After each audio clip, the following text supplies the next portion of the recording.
Hello friends, today we are going to learn very interesting English grammar topics can, could and would. आज आपण can, could आणि would या शब्दांचा वाक्यात उपयोग करणे पाहूयात.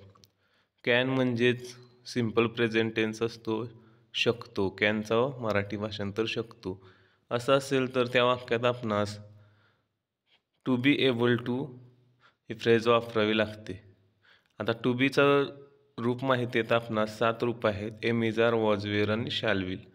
मग या टू बीपैकी आपण शकतोसाठी सिंपल प्रेझेंट टेन्स असल्यामुळे एम इज आर घेत आहोत.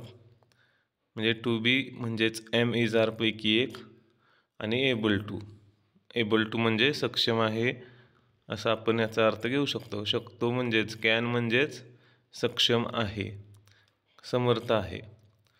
त्याचे उदाहरण 2 पाहूया आपण. We can't win.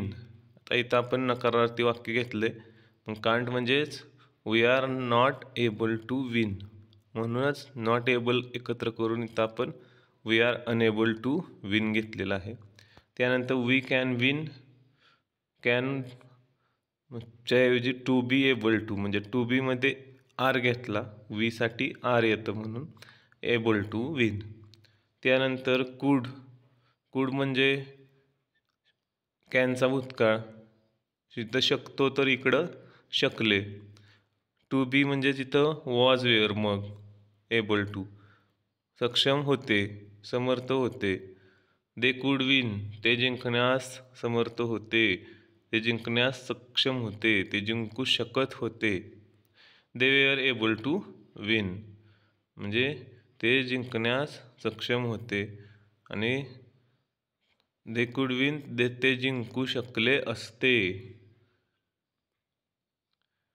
I couldn't go there. I was unable to go there. बघा, कुडंट असल्यानंतर नॉटचा नकारार्थी अनेबल घेतला आपण. I was unable to go there. आणि टू बी एबल टूमध्ये वॉज म्हणजे टू बी. ठीक आहे. आता पुढचं एक स्ट्रक्चर सोपं आहे. वुड म्हणजेच युज्ड टू किंवा त्याला मराठीत असेही स्ट्रक्चर असतं, भूतकाळातील सवय. मी अभ्यास करत असे, मी खेळत असे, मी गाणे गात असे. तर याचं एक उदाहरण पाहूया. We would play cricket during holidays. सुट्ट्यांदरम्यान आम्ही क्रिकेट खेळत असू किंवा खेळायचो, क्रिकेट खेळत असे. We used to play cricket during holidays. सुट्ट्यांदरम्यान आम्ही नेहमी क्रिकेट खेळत असे, भूतकाळात खेळत असे. तर अशा पद्धतीनं हे 2 खूप सोपे घटक आहेत, कॅन, कुड आणि वूड. तर इयत्ता 10वीच्या तसे इतर सर्व विद्यार्थ्यांना याचा खूप फायदा होईल अशी मी आशा करतो. Thank you very much.